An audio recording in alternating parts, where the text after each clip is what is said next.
الله عند الميزان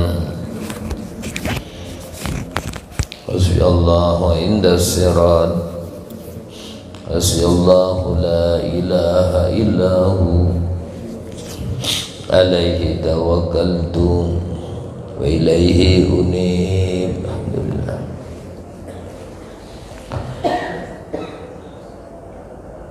Qala Nabi sallallahu alaihi wasallam, Nabi bersabda, ahabbul a'mal ilallahi adwamuha wa in qalla. Amal yang paling disenangi oleh Allah, apapun amal itu, bisa menyebabkan Allah mencintai orang yang mengamalkannya. Amal yang bagaimana? Kata Nabi, adwamuha, amal yang dilakukan secara terus menerus, langgeng, ya. Wa in qalla, walaupun amal itu kelihatannya kecil atau sepele, tapi amal itu dikerjakan secara kontinu. Karena amal itu kalau dilakukan secara istiqomah, langgeng, itu biasanya membekas. Dari amal tadi itu ada bekasnya. Baca Quran, sholawat, zikir, ya, sedekah kecil tapi kontinu, terus dilakukan. Itu pengaruh di hati daripada banyak sekali-kali, besar tapi cuman sekali. Itu kurang membekas biasanya. Tapi kalau besar terus kontinu, ya jelas membekas, tambahan sedikit aja. Tapi kalau kontinu membekas, sampean bisa ngelihat, ya, ngelihat. Kalau ada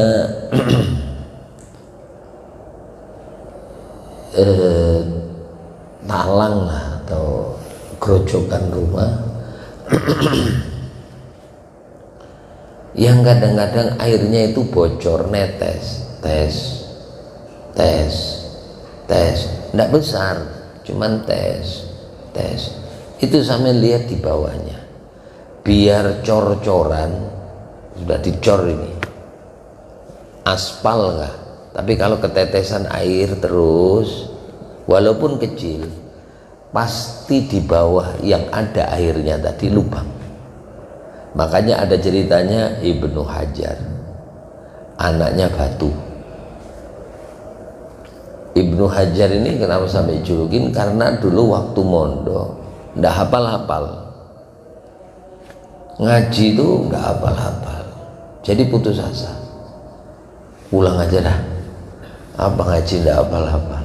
Begitu pulang ada hujan, berteduhlah dia di goa. Di goa itu ada air netes terus, tes.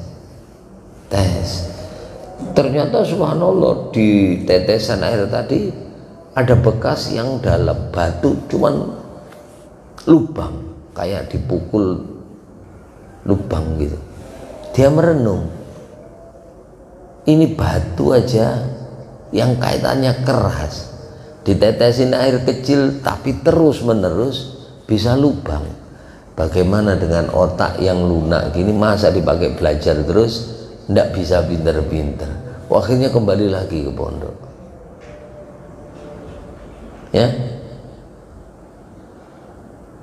Kenapa sih pisaunya orang jualan pencok sama jualan daging itu kok tajam, ya? Terima kasih. Saya lihat orang jualan daging itu, daging sapi, paha yang kayak gitu gede, disayat sama pisau kecil gini tak, srit, itu terbelah daging. Nggak pakai gini, krek.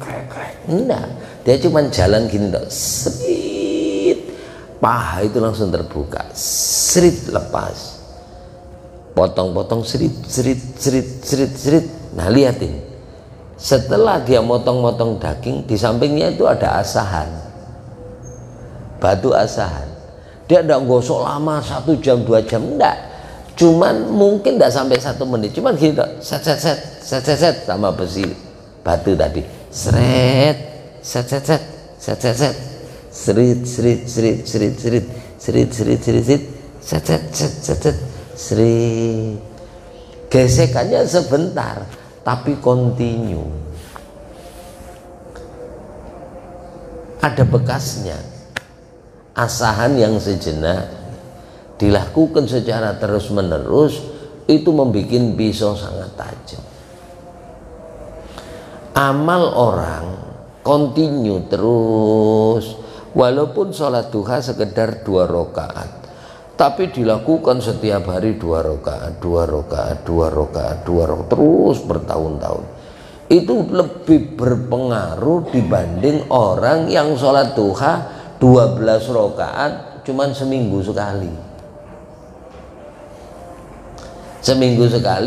baru sholat, 12 rakaat sekali sholat. Mending yang 2 rakaat tapi kontinu. Nah, masalah sedikit banyak itu kadarnya orang, kadar orang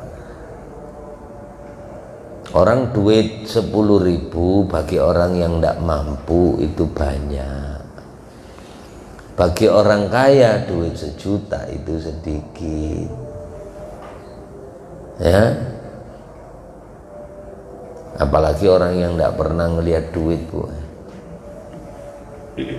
Bukannya tidak punya duit, orang punya duit tapi tidak pernah ngelihat duit. Dia itu cuma pegang kartu doang. Itu duit tidak ada nilainya bagi dia karena dia tidak pernah ngelihat duit. Ji, udah ku transfer. Oh ya sudah, berapa masuk? 7M. Ya sudah. Nanti sedekah sama orang transfer juga. Guru, ulun udah transfer berapa? 100 juta. Karena dia cuman omongan, cuman pakai gini-gini aja. Jadi duit itu tidak terasa dia. Beda orang yang megang. Ya, mereka terimanya tidak terasa, ngasihnya juga tidak terasa, cuman gesek. Ya. Faktor sedikit banyak itu lihat keadaan. Santri sholat duha 2 rakaat ya sangat sedikit sekali. Wong santri ya, orang jualan di pasar sholat 2 rakaat duha itu sudah luar biasa. Kenapa? Karena kesibukannya masih menyempatkan dia sholat duha, gitu. Kayak orang makan nih, nah Bu, ibu-ibu kalau sarapan pagi gini dikasih satu cintung yang banyak, pasti aduh banyaknya gitu. Tapi kalau tukang sampean kasih segitu secintung, aduh dikitnya katanya. Orang tukang kalau makan kayak Gunung Semeru ya. Gunung Semeru masih udah kanan kiri masih, walaupun tempe tahu yang penting nasinya banyak sedikit tergantung. Makanya dikira wa ingkola, walaupun sedikit kadar. Makanya orang baca Quran itu ya juga tergantung banyak sedikitnya. Sampai Al-Imamul Ghazali termasuk Habib Abdullah Al-Haddad membagi orang khatam Quran itu dalam 5 macam. Ada orang yang khatam sehari semalam 2 kali, ya. Ada orang yang khatam sehari sekali. Kalau ini kayaknya tidak masuk sampai semuanya, bapak-bapak ini ya. Tapi ada orang yang sehari khatam sekali, itu ada. Para hafizul Quran itu kalau bulan Ramadan sampai di Temboro itu ada yang 3 hari khatam dalam tarawih. 3 hari khatam. Jadi sholat tarawihnya beda-beda. Ada yang sebulan sekali khatam, kasih sejuz. Ada yang 15 hari khatam, ya, kasih 2 juz. Ada yang 3 hari 10 juz. Sehari itu 1 malam 10 juz ada dalam tarawih. Dan itu yang makmumnya, imam sama makmum semuanya banyak yang hafal Quran. Jadi beliau murojaah di dalam sholat seperti Imam Syafi'i di dalam sholat tarawihnya Ramadan beliau khatam 80 kali. Berarti sehari khatam 2 kali dalam tarawih loh ini, Pak. Ini cocok diterapkan di Masjid As-Salam Maninjo. Mulai isya sampai subuh. Jadi orangnya hafal Quran semuanya yang makmum itu. Jadi imam baca ini kita nyocokkan aja, kayak orang baca Yasin, satu baca kita hafal Yasinnya, ngikutin aja. Dan baca Quran paling bagus itu waktu sholat. 1 huruf pahalanya 100. Coba bayangkan. Alif Lam Mim waktu sholat 100 kali 3 300. 1 kebaikan lebih baik dari dunia beserta isinya. Ini Alif Lam Mim tok 300 kali lebih baik dari dunia beserta isinya. Dibaca waktu sholat sehari 10 juz, besok 10 juz, 3 hari khatam. Ya, Masya Allah. Itu yang bubuhan 3 juz itu mulai sholat jam 1, jam 12 sampai hampir subuh sholat tarawihnya. Yang sebelumnya itu ada yang sejuz, nanti selesai ganti jam 10 selesai, ganti yang 15 juz, 15 hari khatam 2 juz sampai jam 12, nanti yang 3 hari khatam ganti saja. Jadi tarawihnya 3 kali satu masjid itu gantian. Jadi kita ikut yang mana. Masya Allah ya. Ada yang khatam 7 hari sekali, ada yang khatam 3, ada yang khatam sebulan sekali. Nah ini yang khatam sebulan sekali ini kata Syekh Abdul Qadir, kata Imam Al-Ghazali, wa huwa minal battalin, termasuk ini bubuhan yang pemalas. Itu masuk sedikit Pak ya. Lah kalau sebulan sekali khatam Quran masih dianggap pemalas, lah sampean khatam yang keberapa, milih yang mana? Sebulan sekali masuk kira-kira?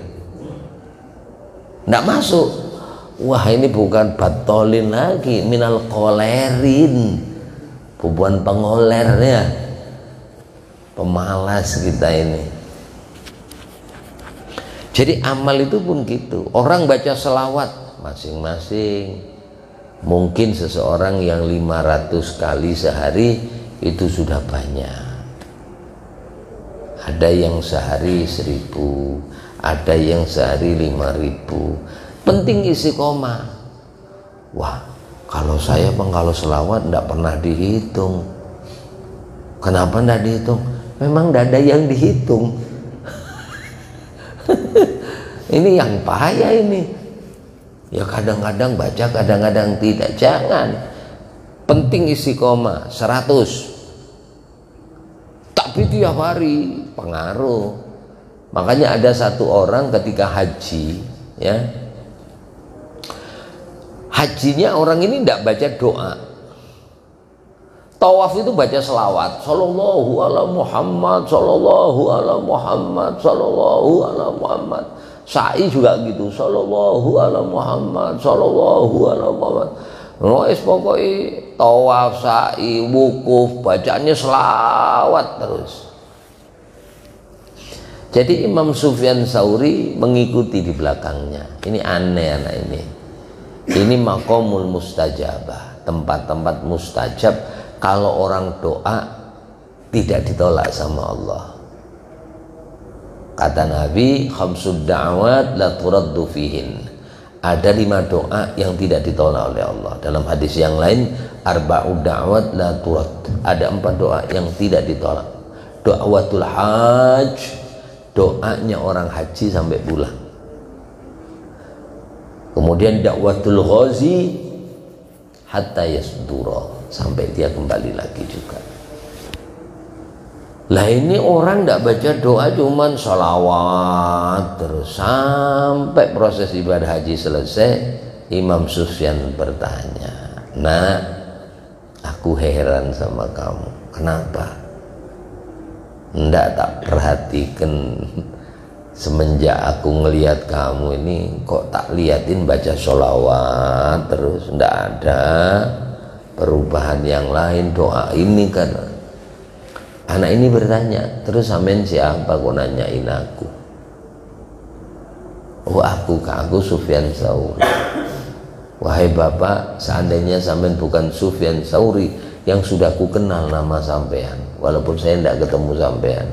Artinya namanya Imam Sufyan ini masyhur, ya, terkenal sudah, orang alim, orang ahli ibadah, orang ahli tasawuf, bahkan termasuk golongan madzhab. Kalau sampean bukan Sufyan Tsauri, saya tidak mau cerita, karena ini masalah aib saya. Saya mau cerita, saya ngambil ilmu, ibarah, nasihat dari sampean. "Oh baik, ada apa gerak?" "Saya ini sebenarnya haji sama abah saya, berangkat berdua. Cuman di tengah jalan abah saya meninggal. Di tengah jalan abah saya malam-malam di tempat yang sepi, di tempat kayak gurun gitu meninggal.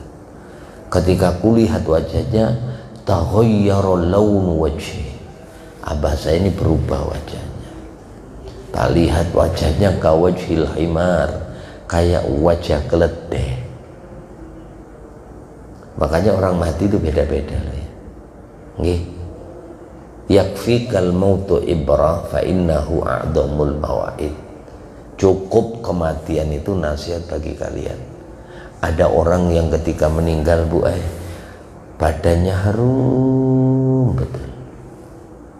Ada yang kayak bukan orang meninggal, kayak orang tidur, senyum manis. Ada yang lebih tampan, ada yang lebih cantik, ada yang lebih muda. Kayak Ustadz Arifin Ilham itu waktu sakit kan jenggotnya putih, rambutnya putih. Waktu meninggal berubah hitam, kelihatan muda dan mengeluarkan air mata terus. Berubah. Habib Mustafa itu kayak orang tidur dulu. Waktu saya mencium, dibukakan kayak orang tidur. Habib Mustafa Lidrus. Sini kayaknya rumahnya dulu ya. Di mana dulu rumahnya? Saya ingin abahnya Habib Khalid. Hah? Itu Masya Allah kayak orang tidur. Ini wajahnya berubah kayak khimar, sehingga aku sedih, ya Allah, gimana nanti besok kalau orang-orang tahu. Begitu nangis sedih lihat bapaknya meninggal, hatta ghalaba alayya an-naum, aku tertidur. Tiba-tiba datang seorang yang tampan, dia mendekati saya, kemudian membuka wajah abah saya, kemudian diseka wajah abah saya, sehingga ketika diseka adat kamakanan, abah saya berubah kembali seperti dulu, lebih bersih lagi. Fakultu lahu man anta, aku tanya sama orang ini, siapa sampai? Maka beliau mengatakan, ana Muhammad Rasulullah, aku Nabi Muhammad. Maka aku bertanya sama beliau, apa amalan ayah saya sehingga wajahnya berubah kayak begitu, dan kenapa sampean menyekanya? Maka beliau berkata kepadaku, katanya, anak muda ini sesungguhnya inna abaka akilur riba, bapakmu itu dulu rentenir. Rentenir kalau ngutangin orang mesti punya bunga, ya. Kata Nabi, ar-riba salasa wa sab'una baban. Dosanya orang makan riba, rentenir. Kalau ngutangin orang mesti berbunga.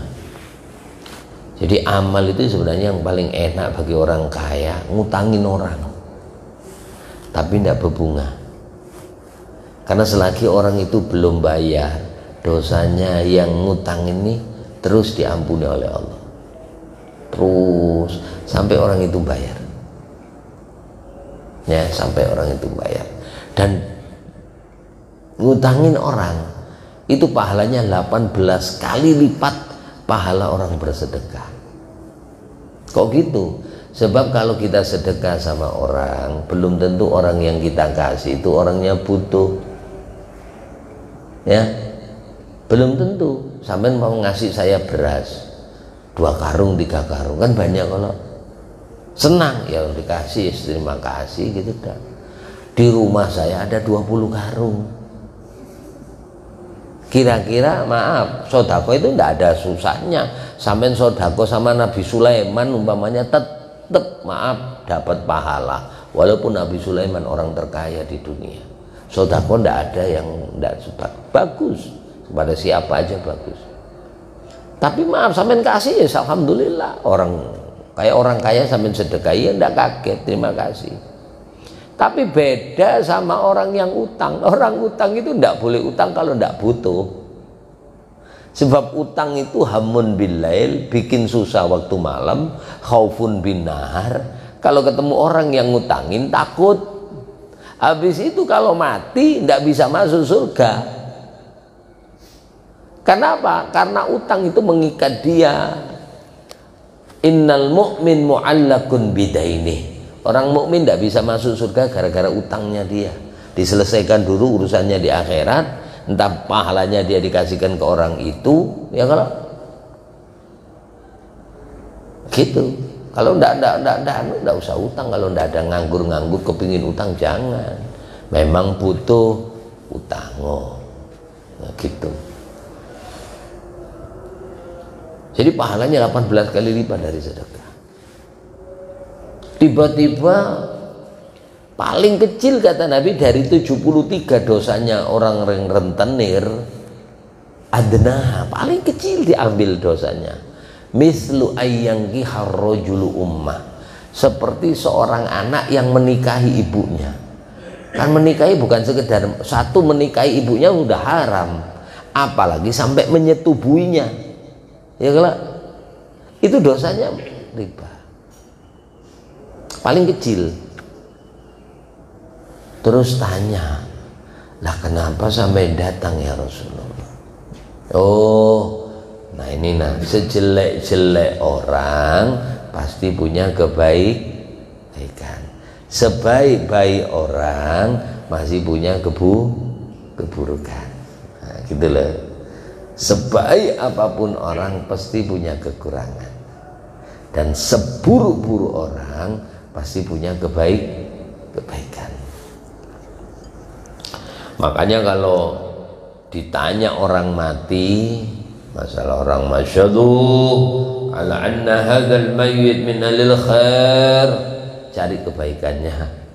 Kata Nabi, uzkuru mahasina mautakum, sebut dan ingat kebaikan orang mati ke antara kalian. Tapi Nabi katakan jangan disebut keburukan dia. Jadi kalau ditanya ada mayit mati, ya orangnya memang tidak baik bang, ya tidak baik kelakuannya, sekek, macam-macam. Tapi maaf, kadang-kadang pernah nolong orang. Nah, sampean pernah ngelihat, ya pak mayit ini baik, yang sampean ingat baiknya. Baik, kata malaikat, amin. Syahadu ala anna hadzal mayyit minal khair. Ingat lagi, cari-cari kebaikan. Wah, pernah baik dia. Baik, amin. Jadi maaf, mungkin ada satu kebaikan, keburukannya akan tertutupi semuanya. gara-gara apa namanya, sebutan kita. Makanya saya pesen kalau sampai cari teman ya, carilah teman yang ketika sampai mati mereka mau menyolati sampean. Yang mau nyolatin sampean. Kira-kira nih, kira-kira di Meninjau sini, kalau ada orang mati semua nyolatin, apa ada yang masih duduk di luar? Apalagi naik tangga gini. Masih ada di luar ya, berarti tidak mau nyolatin sampean. Kalau mereka nyolatin sampean, nanti jadi saksi baik untuk sampean. Mereka menjadi saksi di hadapan Allah, dan mereka nanti memberikan syafaat, saksi yang baik. Kan mesti nanti orang selesai salat mesti tanya, ya Pak, mayit ini baik kah? Mereka mengatakan baik. Malaikat amin, amin, amin. Itu. Kata Nabi, ayahmu punya kebaikan, walaupun punya dosa gitu, dia punya apa?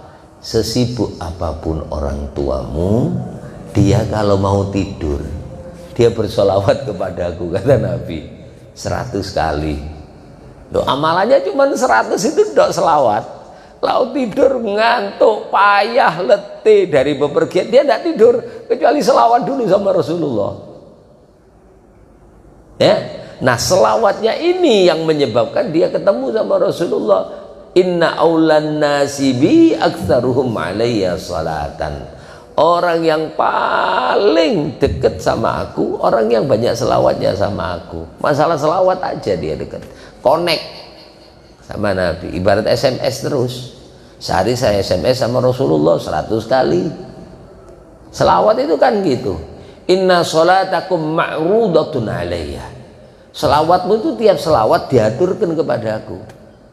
Fulan bin Fulan yusalli alaika ya Rasulullah. Fulan bin Fulan, nama sampean sama bapaknya sampean disebutkan, dia selawat sama sampean ya Rasulullah. Nanti selawat lagi ya Rasulullah, dia selawat sama saya. Dan aku pun membalas salamnya dia. Makanya katanya anak tadi, karena itu aku selawat aja. Nah, buktinya ayah saya aja yang punya kekurangan, gara-gara selawat dia dekat dengan Nabi Muhammad. Makanya aku kemana-mana sa'i, tawaf, wukuf, aku selawat sama Nabi Muhammad SAW. Nah, beliau punya istiqomah 100 kali. Sampai pagi gini loh Pak, amalkan selawat 10 kali. Ini dijamin 4 malaikat sampai kalau pagi Pak. Makanya di dalam kitab Wirdul Latif, selawat itu 10 kali kalau pagi. Atani Jibril wa Mikail wa Israfil wa Israil. Datang kepadaku, kata Nabi, malaikat Jibril, Mikail, Israfil, Israil. Masing-masing ngomong, ya Muhammad, katanya malaikat Jibril, la yusalli alaika ahadun min ummatika asra marrat. Tidaklah ada umatmu membaca sholawat kepadamu 10 kali. Pagi-pagi gini sarapan selawat 10 kali. Illa akhudhu biyadihi, kata Nabi, kecuali, kata malaikat Jibril, kecuali aku nanti pada hari kiamat megang tangan orang itu. Wa amurruhu ala sirat kal barkil khatif. Aku lewatkan dia nanti lewat titian sirat kayak kilat yang menyambar. Udah lewat. Sebab sampai nanti pasti lewat neraka. Pasti, tidak diragukan. Jadi sampai ngelewatin neraka semuanya. Wa in minkum illa wariduha, dan tidaklah kalian semuanya, katanya Allah, pasti mendatangi. Justru sampai malah datang ke neraka Pak, ngelewatin, masuk neraka. Kana dzalika ala rabbika hatman maqdiyya, yang demikian sudah diputuskan, wajib masuk neraka. Cuman belakangnya, summa nunajjil ladzina taqau, Kemudian orang yang punya takut sama Allah, takwa, waktu sholat dia sholat, waktu puasa dia puasa. Ya kalau kayak pian ini waktunya sholat, walaupun masuk neraka dia cuma numpang lewat. Permisi, kenapa? Aku mau masuk surga. Maksar, ya kalau timbangan amal terus neraka baru surga. Nah gimana umpamanya kayak gini lah Pak, sampean mau ke Palaran, nah kalau pasti ngelewatin Sungai Mahakam, pasti. Lewat mana lagi pian kalau ndak lewat Mahakam? Orang dipisah ini sama Mahakam. Nah macam-macam caranya. Ada yang maaf ndak ngelewatin jembatan, cuma naik pesawat. Masa situ helikopter lewat Temindung, turun. Jadi Mahakam di atasnya aja, turun, selesai.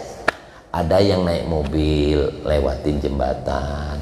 Ada jembatan macam-macam, ada yang bermotor, ada yang bermobil, ada yang mobilnya bagus, ada mobilnya jelek, ada yang beda motor, motornya bagus, motor jelek, ada yang jalan kaki, ada yang disuruh pakai apa kursi roda. Nanti ada yang berkelotok, ada yang beces, ada belok kelotok, ada yang berkunyung. Berkunjung beda-beda juga. Ada yang gaya dada berenangnya, ada yang gaya bebas, ada yang gaya batu. Tahu lo gaya batu pian, cuk, tidak ada timbul lagi sudah. Makanya kan ada lewat titian sirat itu, Allahumma tsabbit qadami yauma tazillu fil aqdam. Ya Allah kuatkan kakiku ketika melewatin titian sirat, di mana pada hari itu banyak kaki yang tergelincir. Sampai dibawa lewat atas, tidak usah lewat jalannya tidak langsung atas. Siapa yang bawa? Malaikat Jibril. Makanya ada orang lewat sirat itu macam 5. Di dalam kitab Daqaiqul Akhbar, orang lewat itu ada yang seperti kilat, ada yang kayak burung, ada yang naik kendaraan, ada yang ngesot, ada yang sekali injek langsung tenggelam. Ya, sampai nembubuan atas yang cepat. Kemudian kata Jibril, kemudian malaikat Mikail bila mengatakan, wa qala ana asjudu lillah, aku akan sujud kepada Allah, la arfa'u ra'si, aku tak mau ngangkat kepalaku, sujud sama Allah. Ya Allah, ampuni fulan bin fulan yang berselawat kepada Nabi Muhammad, terus hatta yaghfirullah dzunubah, sampai Allah memaafkan dosanya orang yang ahli selawat ini. Ya sudah, aku maafkan, baru aku angkat kepala. Wa qala Israfil, Israfil ma wa ana aski min haudika ya Rasul, aku nanti ngasih minum telaga Kausar orang yang ahli selawat kepada. Faman syariba minhu surbatan, siapa orang yang meneguk satu teguk, lam yazma ba'dahu abada, dia tidak akan haus selamanya. Begitu kluk, nyaman sudah.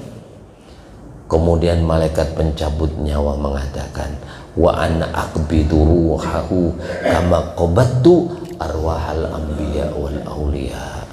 Orang nang ahli salawat paling tidak 10 setiap pagi hari, aku akan cabut nyawanya dia seperti aku mencabut nyawanya para nabi, dan aku mencabut nyawanya seperti cabutan nyawa para kekasih Allah, wali-walinya Allah. Tahu-tahu meninggal, sholat Allah meninggal, lagi sujud meninggal, lagi baca Quran meninggal, tidak terasa ya. Masya Allah. Saya kira cukup itu dulu. Yang penting istiqomah, ngaji tidak usah lama-lama, yang penting istiqomah, langgeng, Allah senang buat. Saya kira cukup itu. Moga-moga yang disampaikan ini bermanfaat. Barokah fid dini wa dunyal akhirah. Al-Fatihah. Alhamdulillah. Iyyaka na'budu wa iyyaka nasta'in. Amin amin ya Allah rabbil alamin. Bismillahirrahmanirrahim. Bismillahirrahmanirrahim. Rasulullah sallallahu alaihi wasallam, la ilaha illallah al-malikul haqqul mubin, Muhammadur rasulullah al-abdul amin.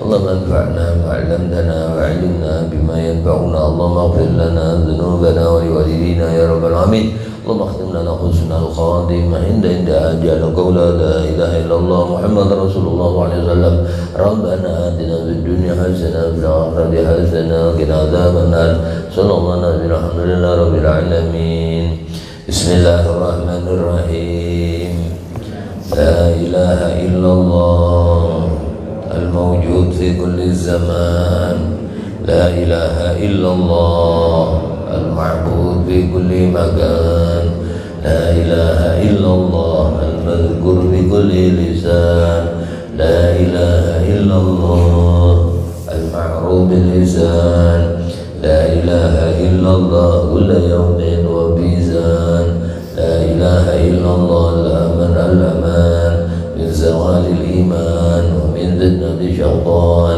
يا قديم الإنسان مبلغ علينا من إنسان لسانك القديم يا حنان